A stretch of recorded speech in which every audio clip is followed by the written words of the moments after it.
거룩한 주일 예배로 나오신 성도님들을 주님의 이름으로 환영합니다. 하나님께 예배를 드리는 사람은 영과 진리로 예배해야 합니다. 아멘.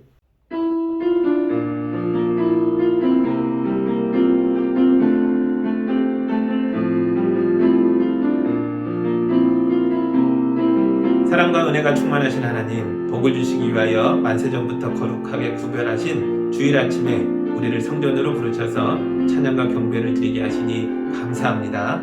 예배하는 이 시간 우리로 세상의 모든 걱정과 근심과 무거운 짐을 내려놓게 하시고 오직 눈을 들어 하나님만 바라보며 영광을 돌리게 하여 주옵소서. 입을 열어 높으신 하나님을 찬미하게 하시고 손을 들어 거룩하신 하나님께 영광을 드리게 하여 주옵소서. 예수님의 이름으로 기도합니다. 아멘. 지난 한 주간을 돌아보며 예배자로 나와왔으나 부족하고 잘못된 것들이 있다면 시간 다 고백하며 주님께 회개의 기도를 올려드립니다.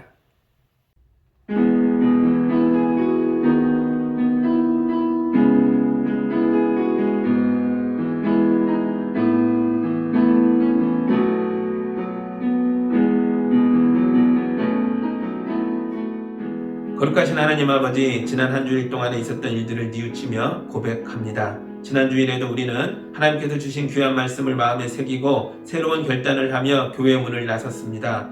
하지만 세상에 발을 내딛는 순간부터 곧바로 하나님과 멀어져서 살았습니다. 욕망에 이끌려서 무엇을 먹을까, 무엇을 마실까, 무엇이 내 마음을 기쁘게 할까에 집착하며 사느라고 성령의 감동을 무시했고 양심의 소리에 귀를 막았고 고통에 처한 이웃을 못 본 척하며 살았습니다.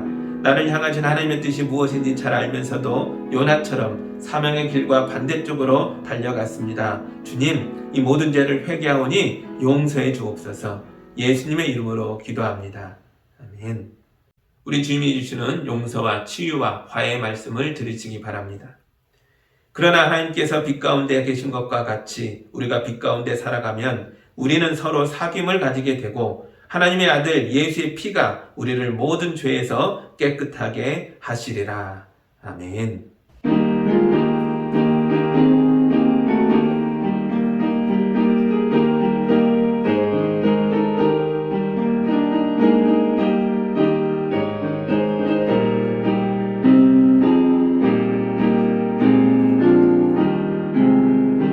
옳은 길 따르라 의의 길을 세계 만민의 참된 길, 이 길 따라서 살 길을 온 세계에 전하세. 만 백성이 나갈 길, 어두운 밤 지나고 동튼다. 바람빛 보아라 저 빛, 주 예수의 나라 이 땅에 고독했네 오겠네.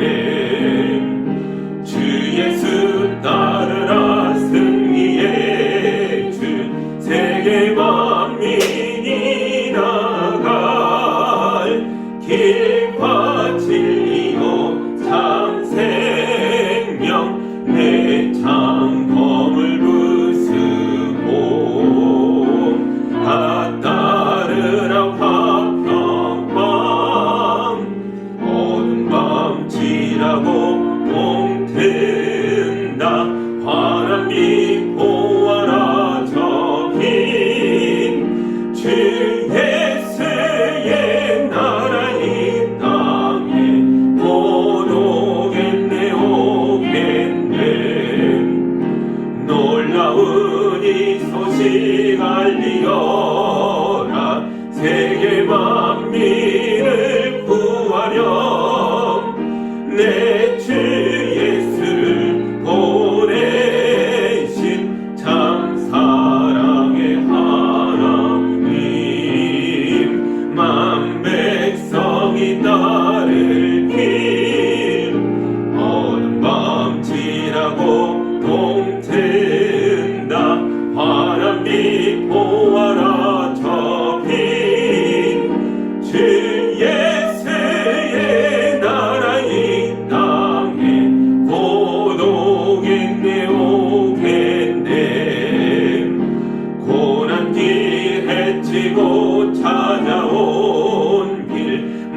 많은 백성을 구한 길 모두 나와서 믿으면 온 세상이 마침내 이 진리에 살겠네.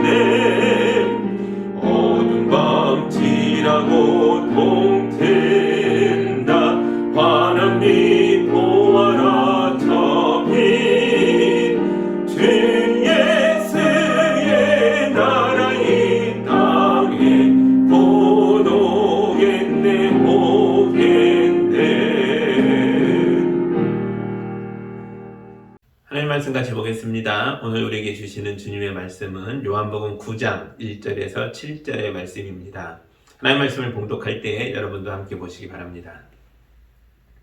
예수께서 가시다가 날때부터 눈먼 사람을 보셨다. 제자들이 예수께 물었다. 선생님, 이 사람이 눈먼 사람으로 태어난 것이 누구의 죄 때문입니까? 이 사람의 죄입니까? 부모의 죄입니까? 예수께서 대답하셨다. 이 사람이 죄를 지은 것도 아니요 그의 부모가 죄를 지은 것도 아니다. 하나님께서 하시는 일들을 그에게서 드러내시려는 것이다. 우리는 나를 보내신 분의 일을 낮 동안에 해야 한다. 아무도 일할 수 없는 밤이 곧 온다.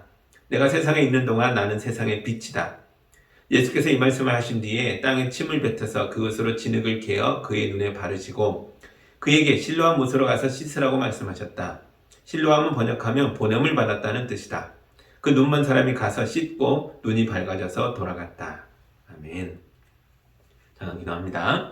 하나님 감사합니다. 우리 예수님이 빛이셔서 우리 가운데 임하시면 우리의 어둠이 쫓겨나고 우리가 새로워지는 줄 믿습니다. 눈먼 맹인을 주님이 고치시고 회복시켰던 것처럼 이 말씀을 듣는 우리에게도 은혜가 있어서 우리도 새로워지는 시간 될 수 있도록 도와주시옵소서. 예수님의 이름으로 기도합니다. 아멘. 오늘은 사순절 네 번째 주일입니다. 성서 정과에 따라 읽어야 할 오늘의 본문은 요한복음 9장 전체입니다. 1절에서 41절까지 하나의 사건으로 시작된 이야기가 꼬리에 꼬리를 물면서 다양한 사람들이 등장해서 본다는 것에 대해서 이야기를 나누게 됩니다. 방금 우리가 읽은 내용은 이런 전체 이야기의 도입부에 해당합니다. 이제 사건의 시작을 보겠습니다. 1절을 다시 봅니다. 예수께서 가시다가 날때부터 눈먼 사람을 보셨다. 아멘. 9장의 사건은 예수님이 길에서 가시다가 날때부터 눈먼 사람을 발견하시게 되는 것에서부터 시작하고 있습니다. 두 사람이 우연히 길에서 마주칩니다. 그런데 한 사람은 태어날 때부터 아무것도 보지 못하는 사람이었고 또 한 사람은 태어나기 전부터 모든 것을 보시는 하나님이셨습니다. 보지 못하는 사람의 입장에선 오늘 우연히 재수 좋게 예수님을 만난 거죠. 그러나 모든 것을 보시는 예수님의 입장에서는 이 만남은 결코 우연이 아닙니다. 이 만남은 절대로 우연이 아니라는 것을 우리 예수님이 직접 아주 강력한 말씀으로 증거하고 계십니다. 그게 3절입니다. 예수께서 대답하셨다. 이 사람이 죄를 지은 것도 아니요 그의 부모가 죄를 지은 것도 아니다. 하나님께서 하시는 일들을 그에게서 드러내시려는 것이다. 아멘. 예수님은 이 사람이 하나님의 일을 드러내는 사람이 될 것이라고 말씀하셨습니다. 이 말씀은 곧 그가 하나님의 능력으로 감겨있던 눈을 떠서 세상을 자기 눈으로 보게 될 것을 말씀하고 있는 것입니다. 더 나아가서는 이 사람이 앞으로 바리새파 사람들 앞에서 예수는 그리스도시다 라고 당당하게 증언하게 될 것을 미리 말씀하신 것입니다. 이때 제자들도 이 맹인을 보았죠. 그러나 제자들은 이 맹인에게서 예수님과 완전히 다른 것을 봅니다. 그들은 도대체 누구의 죄 때문에 이 사람이 눈멀어서 태어난 걸까? 이런 의문을 가졌습니다. 2절입니다. 제자들이 예수께 물었다. 선생님, 이 사람이 눈먼 사람으로 태어난 것이 누구의 죄 때문입니까? 이 사람의 죄입니까? 부모의 죄입니까? 똑같은 대상을 보면서 예수님과 제자들의 관점이 완전히 다릅니다. 제자들은 선천적인 맹인을 보면서 누구의 죄인가를 찾아내려고 했다면 예수님은 이분을 보면서 이 사람이 하나님의 영광을 드러낼 사람이라고 보신 겁니다. 왜 이런 관점의 차이가 발생하는 걸까요? 그것은 제자들과 예수님 사이에 놓여 있는 근본적인 차이 때문입니다. 이 사람의 고통의 원인이 되는 죄를 탐색하고 있는 제자들은 의로운 사람들입니까? 자기들이 그렇게 의로워서 타인의 죄를 들여다보고 원인을 찾아보는 겁니까? 그렇지 않죠. 제자들도 모두 죄인들입니다. 이런 죄인들이 왜 다른 사람의 죄를 탐색합니까? 나보다 못한 사람을 찾아내야만 내가 조금이라도 더 나은 사람처럼 보이기 때문입니다. 우리가 본능적으로 이렇게 행한다는 거죠. 선천적인 장애인들을 보면서 이 시대의 랍비들도 고민이 많았습니다. 그래서 그들 나름대로 뱃속의 아기도 죄를 지을 수 있다는 걸 설명하려고 많은 노력을 기울였습니다. 죄 없이는 이런 고통에 처할 수 없다라고 생각했기 때문에 인간의 모든 고통은 죄가 원인이다라고 그들이 신학적으로 이해했기 때문에 많은 노력을 기울여서 뱃속의 아기도 죄인이다라는 걸 증명하라고 했습니다. 그들이 했던 많은 노력 중에 크게 두 가지를 말씀드리겠습니다. 하나는 우리 모두 아담과 하와의 후손이므로 원죄를 가지고 잉태된다라는 주장입니다. 그래서 우리가 알 수 없을 뿐이지 뱃속의 아기도 모태 속에서 생각으로라도 범죄할 것이다 라고 보는 거죠. 또 하나는 아기의 엄마 탓을 하는 겁니다.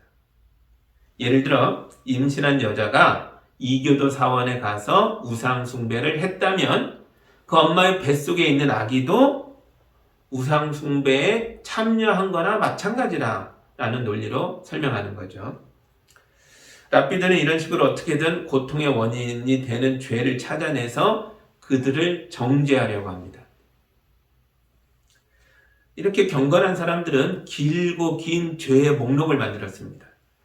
이렇게 타인들을 모두 죄인으로 정죄함으로써 자기들은 이 죄인들과 달리 의로운 사람들이라고 믿게 되는 거죠. 그런 사람이 성경에 나오죠. 예수님이 예를 들어 설명했던 사람들 중에 있습니다. 어떤 바리새파 사람이 성전에 와서 이런 기도를 했다고 하죠. 하나님, 내가 저 세리와 저 죄인과 다른 존재임을 감사합니다. 이렇게 기도했다라는 장면이 성경에 나옵니다. 그런데 오늘날 우리도 크게 다르지 않습니다. 다투는 사람들의 대화를 잘 들어보면 때문에 라는 말이 아주 많이 나옵니다.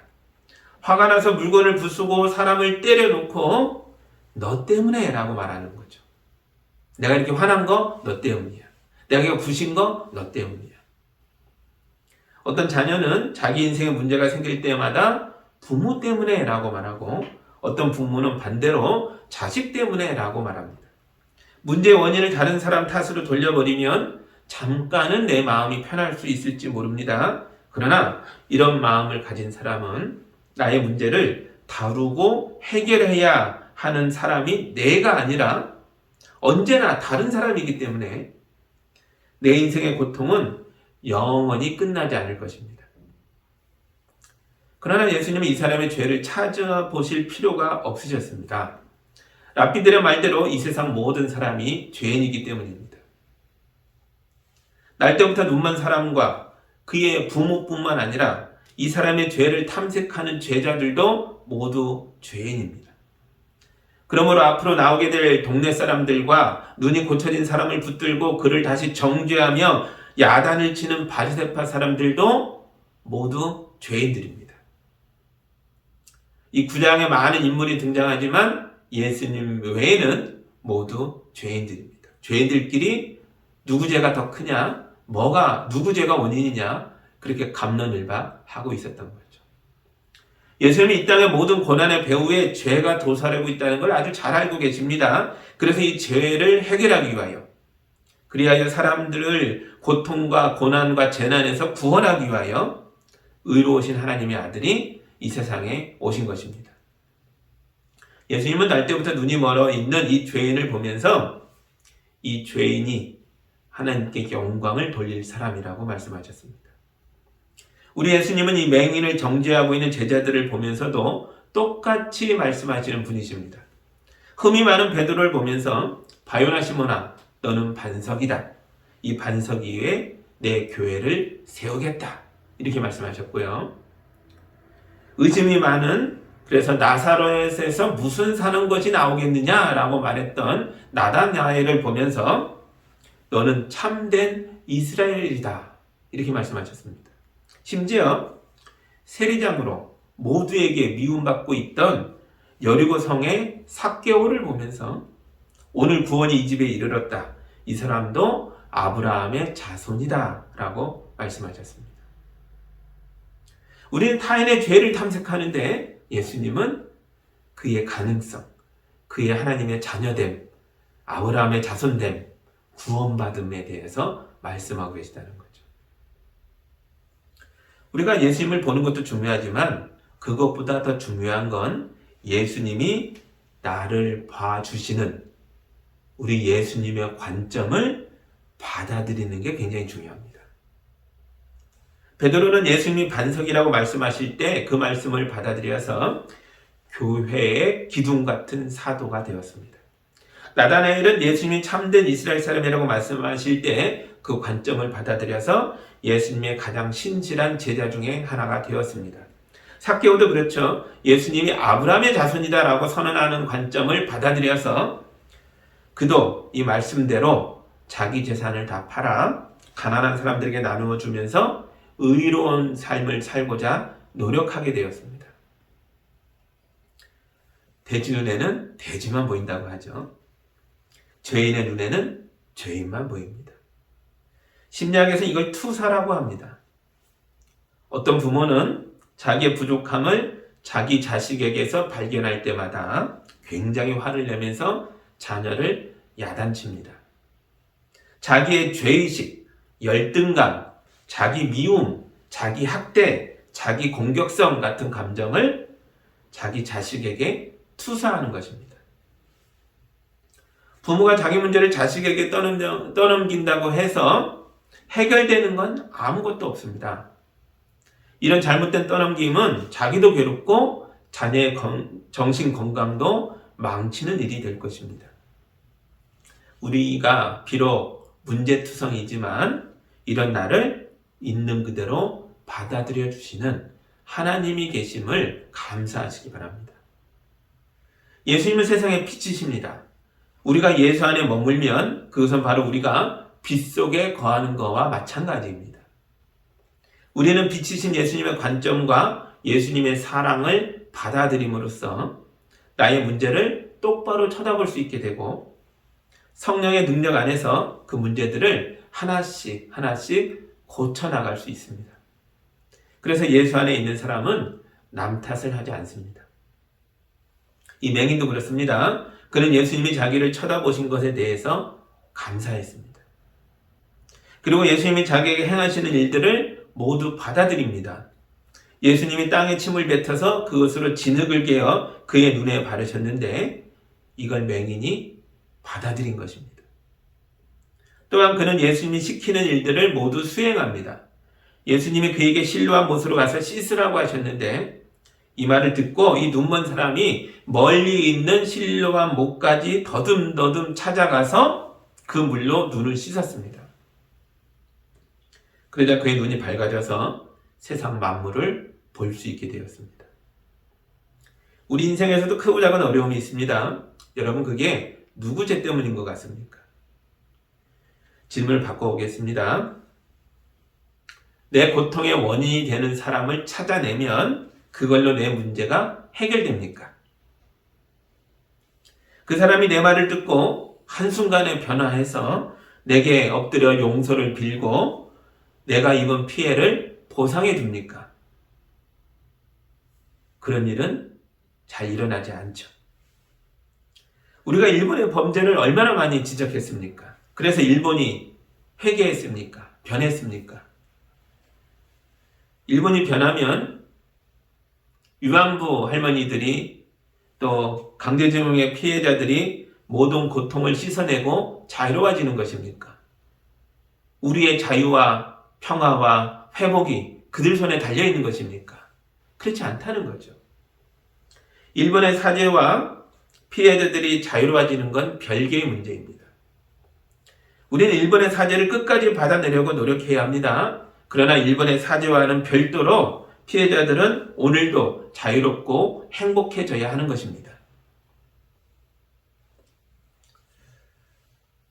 예수님은 제자들이 주장하는 누구의 잘못인가에 대한 관심을 배척하시고 대신 맹인의 치유와 회복과 성장의 과정으로 초점을 옮기셨습니다. 예수님 안에서 우리의 고난과 질병과 고통은 모두 극복될 수 있습니다. 그 과정과 결과를 통해 우리는 하나님의 영광을 보게 될 것입니다.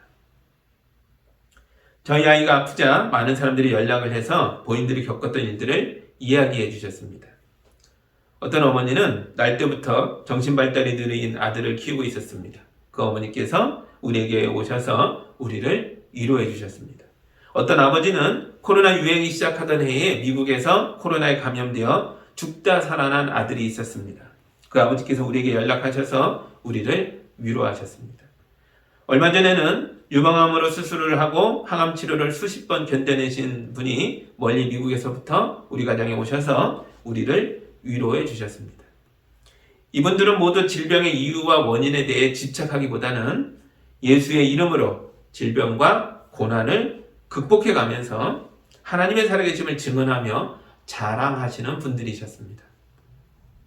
이분들 중에는 질병에서 완전히 치유된 분도 있지만 여전히 후유증에 시달리는 분들도 있고 언제 재발이 될지 모르는 상태인 분들도 있고 영원히 고쳐지지 않을 분도 있습니다. 그러나 이분들 모두 질병과 고통에 맞서 싸워서 이미 승리한 분들이십니다. 예수 안에서 기쁨과 만족을 누리며 살고 계시기 때문입니다. 그리고 인생의 마지막 날에 영원한 하나님 나라에서 자기 인생이 완성될 것을 이미 알고 계시기 때문입니다. 그러나 단순히 눈이 떠졌다고 해서 그가 곧바로 자유인이 되는 건 아닙니다. 예수의 말씀에 순종하면 할수록 우리의 영적인 눈이 점점 더 크게 떠져서 점점 더 하나님의 백성으로 변화되어 가는 것입니다. 이 맹인도 그랬습니다. 그는 눈이 떠졌는데도 너무 감사한데도 아직 예수님을 보지는 못했습니다. 눈이 떠져서 와봤더니 예수님이 이미 거기 안 계신 거죠. 겨우 예수의 이름만 알았습니다. 11절을 읽어드립니다. 그가 대답하였다. 예수라는 사람이 진흙을 깨어 내 눈에 바르고 나더러 실로암에 가서 씻으라고 하였어. 그래서 내가 가서 씻었더니 보게 되었어. 사람들이 물어본 거죠. 당신 길에서 구걸하던 맹인인데 그 사람 맞냐고? 어떻게 눈을 떴냐고 물어봤습니다. 그때 한 그의 대답입니다. 예수라는 사람이 내 눈을 띄워줬는데 아직 나는 그를 보지는 못했다는 겁니다. 시간이 지나면서 이제는 예수님에 대해서 더 많은 걸 알게 되고 하나님의 능력과 역사가 그분을 통해 일어나고 있는 걸 발견하게 됩니다. 17절입니다.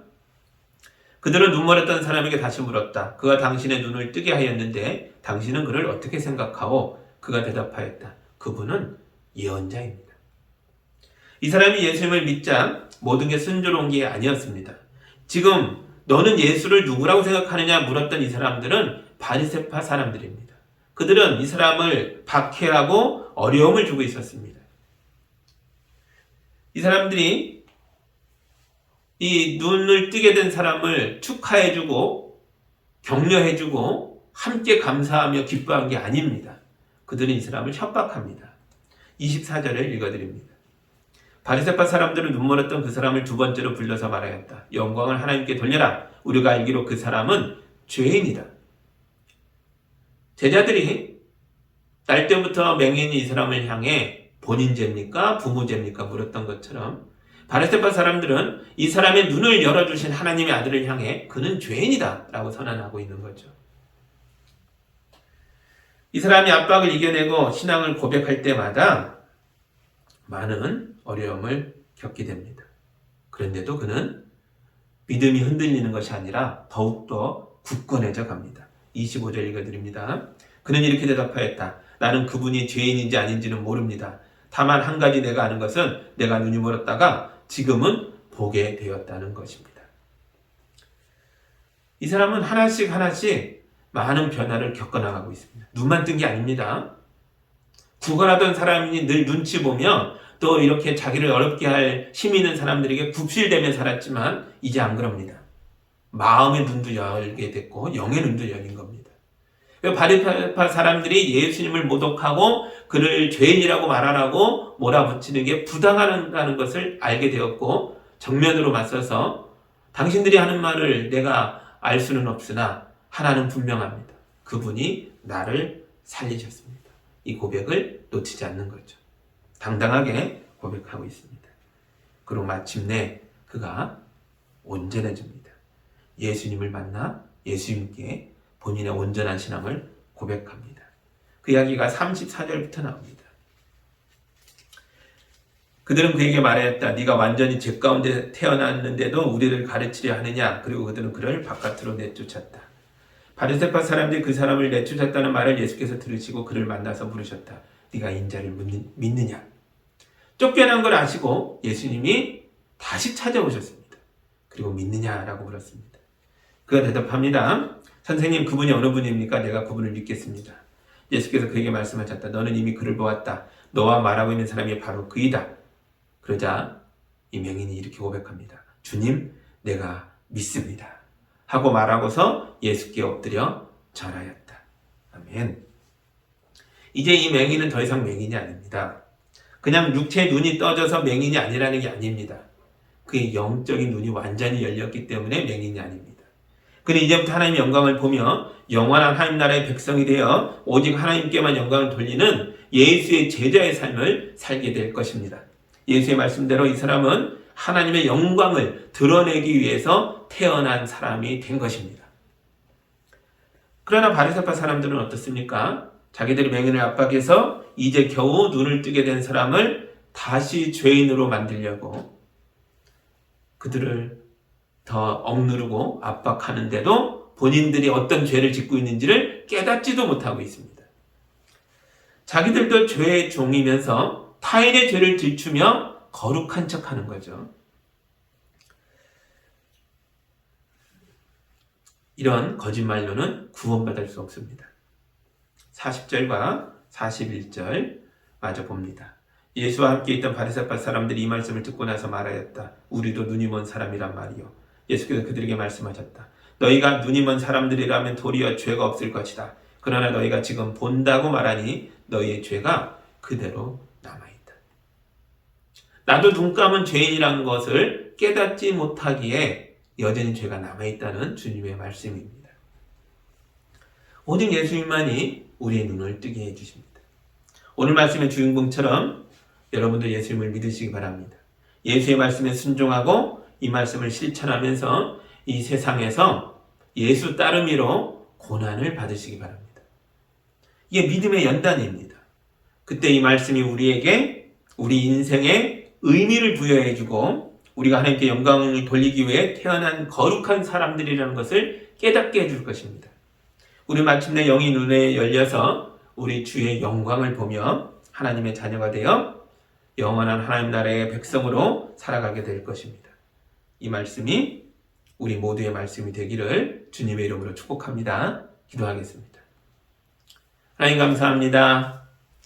날 때부터 눈먼 자였던 사람이 예수님의 주목을 받고 예수님께 발견되고 예수님의 말씀과 예수님의 손길에 순응하고 순종하여 변화되는 것을 보았습니다. 눈이 열렸고 마음이 열렸고 영혼이 열려서 하나님의 백성이 되어갔습니다. 주님 이 말씀이 우리에게도 이루어지길 원합니다. 우리도 이 말씀을 들었으니 지나가는 이야기가 아니라 주님을 만나는, 주님을 겪고 주님을 경험하는 우리의 말씀이 될 수 있도록 도와주시옵소서. 남을 정죄하던 입술이 이제 나를 돌아보고 성찰하고 회개하는 고백으로 바뀌게 하여 주옵소서. 그래서 하나님께 영광을 돌리며 예수의 이름을 내 가족과 이웃에게 전하며 살아가는 사람들 되도록 도와주시옵소서. 예수님의 이름으로 기도하옵나이다. 아멘.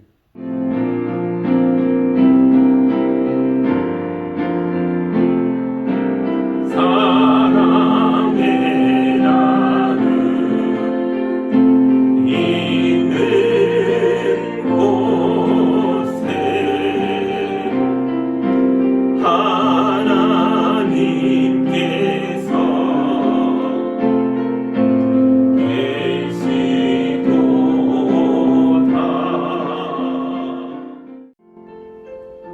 하나님 아버지, 우리 성도들을 축복하시고 이 땅에서 수고하고 애쓰는 모든 것들이 은혜의 열매가 되도록 인도하여 주셔서 감사합니다. 성도들이 거룩한 예물을 올려드렸습니다. 이 귀한 예물을 통해 영광 받아 주옵시고 주님의 교회가 든든히 세워지게 하시고 이 땅을 살아가는 어렵고 힘든 사람들을 위로하며 일으켜 세우고 도와주는 일에 거룩하게 쓰이게 하여 주옵소서. 우리 성도들 연약해지지 않도록 주님이 붙들어 주시고 건강을 잃은 자들을 회복시켜 주시고 마음이 무너진 자들을 은혜로 일으켜 세워 주시며 하는 일마다 복되게 열매 맺도록 축복하여 주옵소서. 예수님의 이름으로 기도하옵나이다.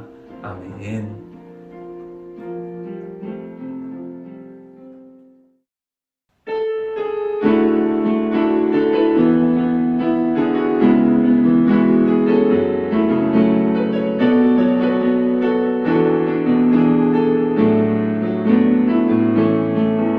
날이 저물어 갈 때 빈들에서 걸을 때 그때가 하나님의 내 힘으로 안 될 때 빈손으로 걸을 때 내가 고백해 여호와 이래 주가 일하시네 주가 일하시네 주께 아끼지 않는 자에게 주가 일하시네 주가 일하시네 신뢰하며 걷는 자에게 우리 모인 이곳에 주님 함께 계시네 누리네 아버지 은혜 적은 떡과 물고기 내 모든 걸 드릴 때 모두 고백해 여호와 주가 일하시네 주가 일하시네 주께 아끼지 않는 자에게 주가 일하시네 주가 일하시네 신뢰하며 걷는 자에게 주가 일하시네 주가 일하시네 주께 아끼지 않는 자에게 주가 일하시네 주가 일하시네 신뢰하며 걷는 자에게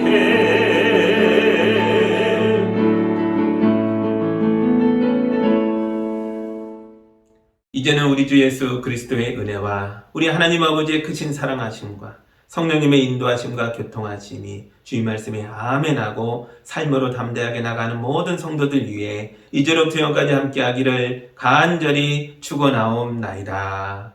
아멘.